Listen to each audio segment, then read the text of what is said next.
What's up guys, my name is Xuan Kai and I'm a day trader from Singapore. This is really a beginner friendly video that I created for you guys who are interested in day trading. After this video, believe me, you guys will be so rich, you'll be earning so much money every single day, on average maybe 4 figures a day, and be able to quit your job. So if you find that very fascinating and interesting, don't forget to sign up for my day trading course at www.stopdaydreamingandwakeupyouridea.com. I'm just joking, there is no course and no website, and I'm not going to make unrealistic promises and tell you that you guys are going to become a millionaire day trader after watching my video. Because let's be honest, you are not going to become a millionaire after watching this video. But what you'll be able to do the next time you come across a price chart, you will be able to tell your friends that you are able to read this price chart. For stocks that you want to buy, you'll also be able to identify good areas that you'll be able to buy them for a better deal. So basically, this is a short video to teach you guys how to do shopping for stocks. So sit back, relax, and enjoy the video. Let's go. So firstly, we start off with what exactly is day trading. We always hear all these people claiming that day trading can earn you thousands of dollars in minutes and can potentially change your life, but what exactly is it? So according to Wikipedia, day trading is a form of speculation in securities in which a trader buys and sells a financial instrument within the same trading day, such that all positions are closed before the market closes for the trading day to avoid unmanageable risks and negative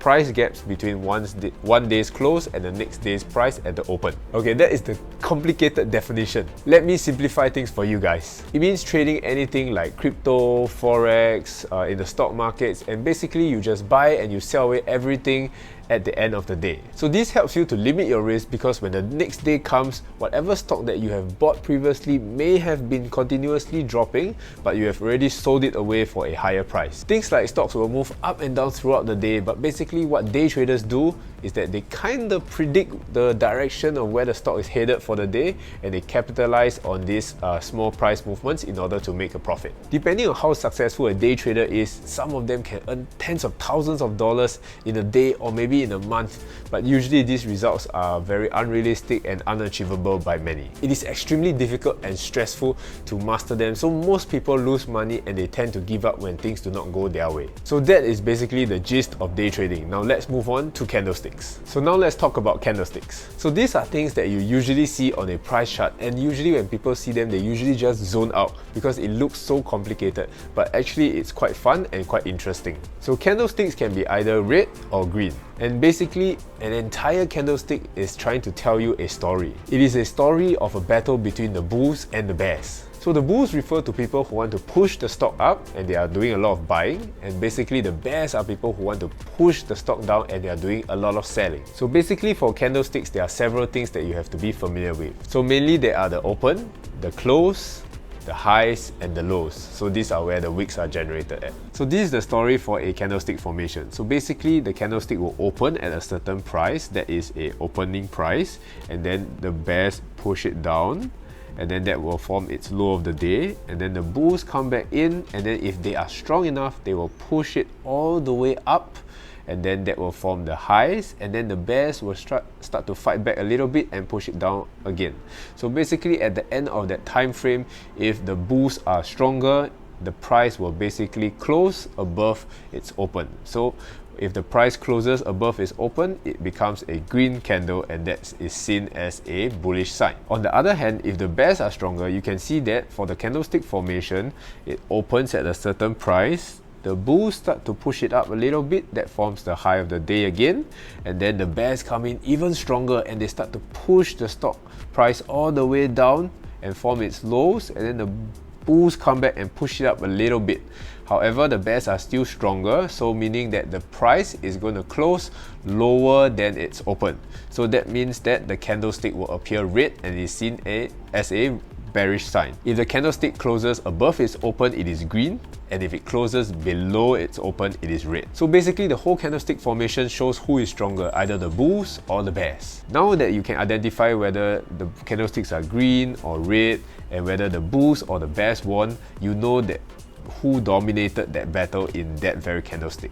So right now we have to see the bigger picture, which is who is winning the overall battle. So how does this help us? Basically, you want to identify who is winning and you want to join the winning team. In order to see the bigger picture on who is winning, you will have to look at the trend. The most important trend nowadays is that you have to smash the like button so hard that your screen cracks. I would really appreciate it if you guys could smash the like button and consider subscribing to my channel for the YouTube algorithm. So now let's get back to the video. So moving on to the trend, that's just a very fanciful term of knowing the general direction of the stock. So previously we learned about candlesticks and knowing who is actually winning the battle for each candlestick. So when multiple candlesticks come together, you usually will be able to identify a trend. So in terms of trends, there are only three types of trends: an uptrend, a downtrend, and a sideways trend. For some reason, even a child can read this easier than an adult because of how unbiased their thoughts are. If you ask a child exactly whether it's an uptrend, downtrend, or sideways, they will be able to tell you much more accurately than an adult can. So basically, an uptrend is when the stock is pushing towards the upside. This happens because the bulls overpower the bears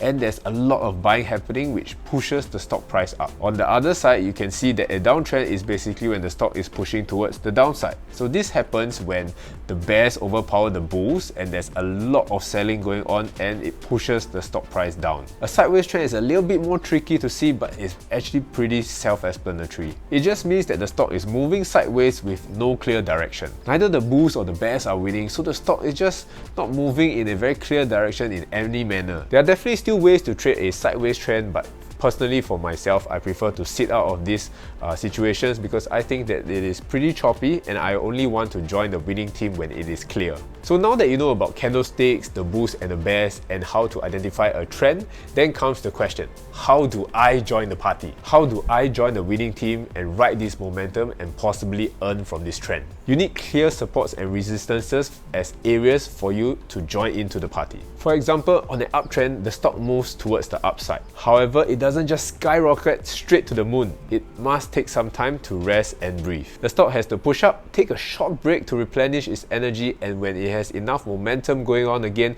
it can continue to break towards the upside to continue the uptrend. The area that it takes this break is usually called a resistance. A resistance is basically a price level where the stock has problems breaking towards the upside because there is some selling pressure happening. So when the stock finally breaks that resistance levels, it means that there's enough buying that's happening in order to push the stock up and so that it can break the resistance and continue its uptrend. This is the same thing for a downtrend and a support. So basically, the price will come down and then it will hit a support, which is where a lot of buying is happening, which is why it has some trouble breaking that support and it needs to take a little break to accumulate some momentum before further selling can happen and it can break that support. Supports and resistances are critical to identify when to enter a stock. Lucky for us, we humans are pretty predictable creatures and we like to set supports and resistances at very nice whole numbers. So numbers, for example, like 100, 200, 300, 550, 500, 650, these are numbers that are really nice, so people want to sell their order there or buy their orders there as well. Of course, supports and resistance may not work all the time, but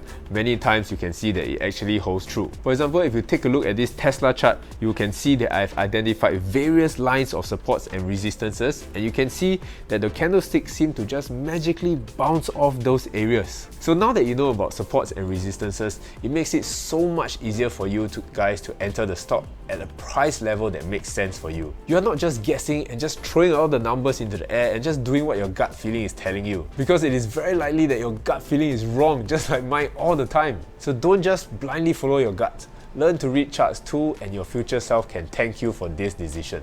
The next thing we're going to move on to is trading indicators. One of the most popular things in technical analysis is using trading indicators. Technical indicators are basically just mathematical calculations in order for people to predict the trend in the market. With these indicators, people are able to come up with buy and sell signals. So some of the more popular indicators are like the simple moving average, the exponential moving average, the RSI, the MACD. There are really tons of indicators out there and there's not enough time in the world in order to go through all the indicators out there, and I don't even know all the indicators out there, so let's just go through those that are popular and what most people are familiar with. So moving averages are basically just a line that follows the stock based on the previous prices of the stock. It is basically just an outline of the average price of the stock over a certain period of time. Now, the only difference between a simple moving average and an exponential moving average is just the way they are calculated. You definitely do not need to know the complicated mathematical calculations.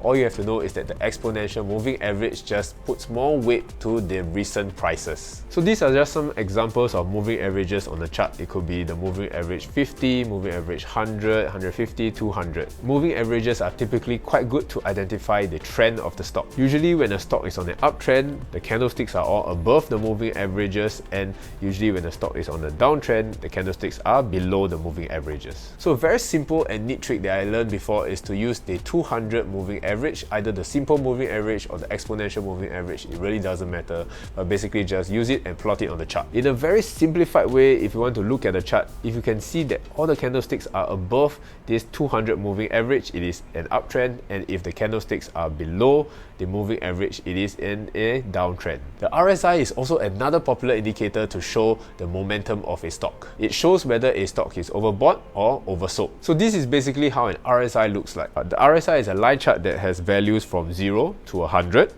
Above 70 means that the stock is overbought, and below 30 means that the stock is oversold. So how do people use the RSI? When the RSI is above 70 and is overbought, it might signal that the trend is going to have a trend reversal, or maybe the stock is about to pull back. So for people, that might be a signal for them to start shorting, or maybe they might wait for a pullback so that they can buy the stock again when it continues its uptrend. Conversely, when the RSI is below 30, it is considered to be oversold, and what people would think is possibly they might see a trend reversal and they might be looking to buy the stock, or maybe wait for a pullback and then wait for the downtrend to continue. Next will be the MACD, which is an indicator that just shows these two lines. One line is the MACD line and the other line is the signal line. So a buy signal is usually triggered when the MACD line crosses above the signal line, and this signals to the trader that possibly there might be a trend reversal and the stock is going to push up from here onwards. When the MACD line crosses below the signal line, it usually triggers a bearish signal where a downtrend is going to happen and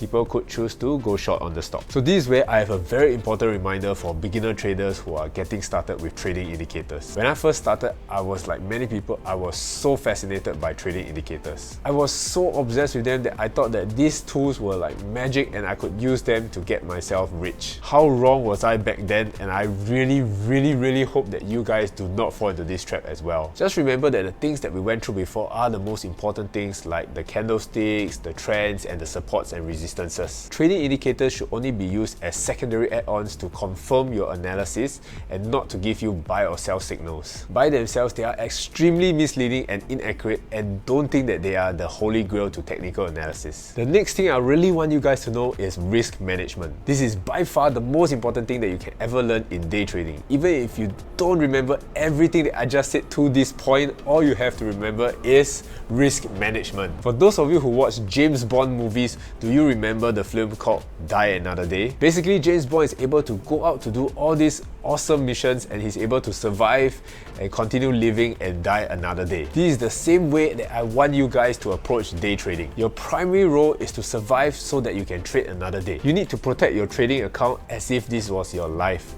No one trade is going to make you rich, and hopefully no one trade is going to make you poor. With that mindset, hopefully you don't go around swinging for home runs, but instead you try to compound your account by having incremental and small wins. Risk management is essentially just knowing when to admit that you are a loser and that your plan just didn't work out, and know when to cut your losses. This means that with every trade that you take, you must have a trading plan. So in your trading plan, you must have your entry, your stop loss, and your profit target. With a predetermined plan and a stop loss, this ensures that every trade won't put you out of business and you'll be able to continue trading in the long run. Your first priority should always be to protect your existing capital, and hopefully this video has helped to drive in that point hard. So hopefully this video has helped you guys learn a little bit about technical analysis and what day trading is all about. There are still a ton of things in day trading and technical analysis that I have not included in this video, but I figured that this would be enough for you guys to digest and hopefully understand. Now you can do me proud and go out there and start trading.